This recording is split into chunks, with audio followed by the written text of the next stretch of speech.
10 years old. And my first impression, akala ko,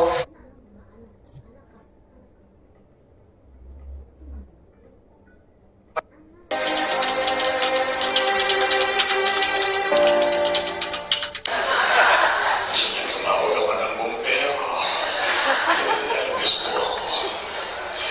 I met Tito Eddie when I was about 10 years old. And my first impression, akala ko pating siya. Kasi kasama pa ang father ko